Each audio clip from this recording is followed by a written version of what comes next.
Hi hello ನಮಸ್ಕಾರ ಸ್ನೇಹಿತರೆ. ಇಲ್ಲಿ ತಾಂಡವ ಅಪ್ಪನ ಕೈಗೆ ಸಿಕ್ಬೀಳ್ತಿದ್ದಾರೆ. ಅದಕ್ಕೋಸ್ಕರ ಅಪ್ಪ ಯಾಕಪ್ಪ ನೀನು ಹೇಳ್ತಿರೋದು ಸುಳ್ಳು ಅನ್ನಿಸ್ತದೆ, ಮತ್ತಿನ್ನೇನೋ ಇರ್ಬೋದು ಅನ್ನಿಸ್ತದೆ ಅಂದಾಗ, ಇಲ್ಲಪ್ಪ ಅದೇ ಸುಮ್ಮನೆ ಯಾಕೆ ಅನುಮಾನ ಪಡ್ತೀರಾ ಅಂದಾಗ, ಮತ್ತ್ಯಾಕೆ ಇಲ್ಲ ನಿಂತಿದ್ಯಾ, ಹೊರಡಪ್ಪ ನಿನ್ನ ಮನೆಗೆ.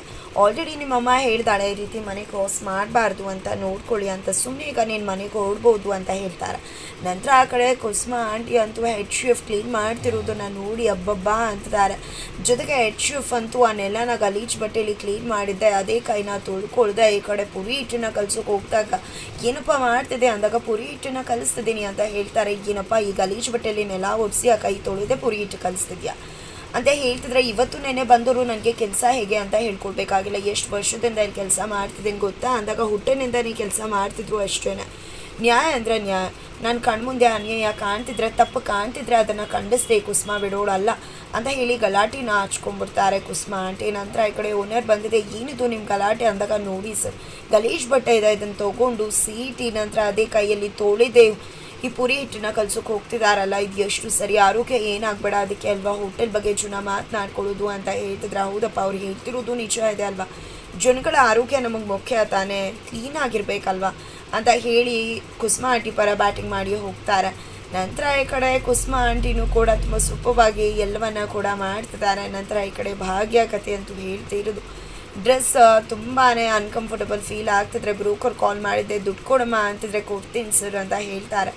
ಎಲ್ಲರೂ ಹೀಗೆ ಹೇಳೋದು, ಆಮೇಲೆ ಕೈ ಎತ್ತಾರೆ ಅಂತ ಹೇಳ್ತಿದ್ದಾರೆ ಬ್ರೋಕರ್. ಸರ್ ನಿಮಗೆ ಗೊತ್ತದೆ ಅಲ್ವಾ, ನನಗೆ ಇಲ್ಲಿ ಸ್ಯಾರಿನಲ್ಲಿ ಕೆಲಸ ಮಾಡೋಕೆ ಹೇಳ್ತೀರಾ, ಅವ್ರ ಹತ್ರ ಸ್ವಲ್ಪ ಮಾತನಾಡ್ತೀರಾ, ಯಾವುದೋ ಡ್ರೆಸ್ ಕೋಡ್ ಅಂತ ಕೊಟ್ಟಿದ್ದಾರೆ, ಇದರಲ್ಲಿ ನಂಗೆ ಅನ್ಕಂಫರ್ಟಬಲ್ ಆಗ್ತಿದೆ ಅಂದಾಗ, ನನಗೆ ಗೊತ್ತಿದ್ರಲ್ವಮ್ಮ ಹೇಳೋಕೆ ಅಂತ ಅಂದ್ಕೊಂಡಿದ್ದೆ ಮನಸ್ಸಲ್ಲಿ. ನೋಡಮ್ಮ, ಕೆಲವೊಂದು ರೆಸ್ಟೋರೆಂಟಲ್ಲಿ ಈ ರೀತಿ ಡ್ರೆಸ್ ಕೋಡ್ ಇರುತ್ತೆ, ಅದನ್ನೇ ವೇರ್ ಮಾಡಬೇಕಾಗತ್ತೆ, ಯಾವುದೇ ರೀತಿ ನಾವು ಮಾತನಾಡೋಕ್ಕಾಗೋದಿಲ್ಲ ಅಂತ ಹೇಳ್ತಾರೆ. ಅಷ್ಟರಲ್ಲಿ ಮ್ಯಾನೇಜರ್ ಬಂದಿದೆ, ಫೋನ್ನ ಕಿತ್ಕೊಂಡು ಬಿಡ್ತಾರೆ.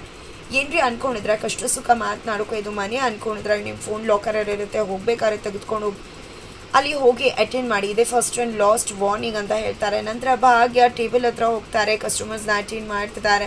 Have been waiting for you since from long time ಅಂತ ಹೇಳ್ತಿದ್ದಾರೆ. ಯಾವುದೊಂದು ಕೂಡ ಭಾಗ್ಯಗೆ ಅರ್ಥ ಆಗ್ತಿಲ್ಲ. ಸಾರಿ ಸರ್ ಹೇಳಿ ಆರ್ಡರ್ ತೊಗೋತೀನಿ ಅಂದಾಗ ಒಂದಷ್ಟು ಐಟಮ್ಸ್ ಹೇಳ್ತಾರೆ, ಹೆಸರು ಕೇಳೇ ಇಲ್ಲ, ಇನ್ನು ಬಿಟ್ಕೊಳ್ಳೋದೆಲ್ಲಿಂದ ಬಂತು ಭಾಗ್ಯಗೆ, ಅದೇನು ಅಂತಲೇ ಅರ್ಥ ಆಗ್ತಿಲ್ಲ. ಸಾರಿ ಸರ್ ಮತ್ತೊಮ್ಮೆ ಹೇಳ್ತೀರಾ ಅಂದಾಗ, ಏನು ರೀ ನಾವು ಒಂದೇ ಸತಿ ಹೇಳೋದು, ಆರ್ಡರ್ ಮಾಡಲಿಲ್ವ ಮತ್ತೆ ಹೇಳಬೇಕಾ, ಯಾರೀ ನಿಮ್ಮನ್ನ ಕರ್ಕೊಂಡು ಬಂದಿದ್ದು, ಕರೀರಿ ನಿಮ್ಮನ್ನ ಸೂಪರ್ವೈಸರ್ನ ಅಂತ ಹೇಳ್ತಾರೆ. ಸೂಪರ್ವೈಸರ್ ಬರ್ತದಾಗೆ ಸಾರಿ ಫಾರ್ ಇನ್ಕನ್ವೀನಿಯನ್ಸ್ ಅಂತ ಹೇಳಿ ಏನು ಆರ್ಡರ್ ಅಂತ ತೊಗೋತಾರೆ. ನಂತರ ಭಾಗ್ಯ ನಿಮ್ಮ ಜೊತೆ ಮಾತಾಡಬೇಕು ಬನ್ನಿ ಅಂತ ಕರ್ಕೊಂಡು ಹೋಗ್ತಾರೆ. ಏನು ರೀ ನಿಜವಾಗ್ಲೂ ನೀವು ಹೋಟೆಲ್ ಮ್ಯಾನೇಜ್ಮೆಂಟ್ ಇಂಟರ್ನ್ಶಿಪ್ ಮಾಡಿದ್ರ, ಅಲ್ಲಿ ಇದನ್ನೇ ನಾ ಹೇಳ್ಕೊಟ್ಟಿದ್ದು, ಎಲ್ಲನೂ ಕೂಡ ಸರಿಯಾಗಿ ಕಲ್ತಿದ್ರಾ ಇಲ್ವಾ, ಏನಾದರೂ ಕಲ್ತಿದ್ರೆ ಖಂಡಿತ ನಿಮಗೆ ನಾಚಿಕೆ ಆಗಬೇಕು ಈ ರೀತಿನ ಮಾಡೋದು. ನೀವು ಇದೇ ರೀತಿ ಮಾಡಿದ್ರೆ ಇವತ್ತೇ ನಿಮ್ಮನ್ನ ಕಿಕ್ಔಟ್ ಮಾಡಬೇಕಾಗತ್ತಾ. ಫಸ್ಟು ನಿಮ್ಮ ಕೊಲೀಗ್ಸ್ ಹೇಗೆ ಮಾಡ್ತಾರೆ ಅನ್ನೋದನ್ನು ನೋಡಿಬಿಟ್ಟು ಹೇಗೆ ಮಾಡೋದು ಅಂತ ಕಲ್ತ್ಕೊಳ್ಳಿ ಅಂತ ಹೇಳ್ತಾರೆ. ನಂತರ ಇಲ್ಲ ಯಾವುದೇ ಕಾರಣಕ್ಕೂ ಕೂಡ ನನ್ನ ಕೆಲಸ ಇದು ಹೋಗಬಾರ್ದು ಅಂತ ಭಾಗ್ಯ ಅನ್ಕೋತಾಳೆ, ನಾನು ಕಲ್ತ್ಕೊಳ್ಳೇಬೇಕು ಅಂತ ಹೇಳ್ಕೊತಾಳೆ. ಜೊತೆಗೆ ಹಿತಾಗೆ ಇದನ್ನು ಆ ಟೇಬಲ್ನ ಅಟೆಂಡ್ ಮಾಡಿ ಅಂತ ಹೇಳ್ತೀನಿ ಅಂತ ಹೇಳಿ ಮ್ಯಾನೇಜರ್ ಹೋಗ್ತಾರೆ. ಹಿತಾಗೆ ಹೋಗಿ ಟೇಬಲ್ ಅಟೆಂಡ್ ಮಾಡಿ ಅಂದಾಗ ಈ ಕಡೆ ಹಿತಾ ಹೋಗಿ welcome to city life restaurant ಅಂತ ಹೇಳಿ ಸಾರಿ ಫಾರ್ ದ ಇನ್ಕನ್ವೀನಿಯನ್ಸ್ ಅಂತ ಹೇಳಿ ಏನು ಬೇಕು ಅಂತ ಹೇಳ್ತಿದ್ದಾರೆ. ಇದು ಎಲ್ಲವನ್ನೂ ಕೂಡ ಭಾಗ್ಯ ಅಬ್ಸರ್ವ್ ಮಾಡ್ತಿದ್ದಾರೆ, ಪ್ರಾಕ್ಟೀಸ್ ಮಾಡ್ತಿದ್ದಾರೆ, ಬರ್ಕೋತಿದ್ದಾರೆ.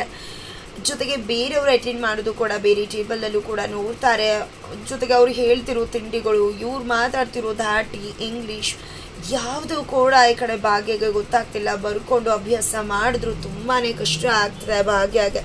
ಏನಪ್ಪ ಮಾಡೋದು ಅಂತ ಅಂದ್ಕೊಂಡಿದ್ದೆ, ಇದು ಎಲ್ಗೂ ಕೂಡ ಕಷ್ಟ ಆಗ್ತದೆ. ಮ್ಯಾನೇಜರ್ ಹತ್ರ ಹೋಗಿ ಮಾತನಾಡೋಣ ಅಂತ ಅಂದ್ಕೊಂಡಿದ್ದೆ. ಈ ಕಡೆ ಮ್ಯಾನೇಜರ್ ಹತ್ರ ಬರ್ತಾಳೆ ಭಾಗ್ಯ. ಅದಕ್ಕೂ ಮುನ್ನ ಈ ಕಡೆ ಶ್ರೇಷ್ಠ ತಾಂಡವ್ಗೆ ಕಾಲ್ ಮಾಡಿದೆ.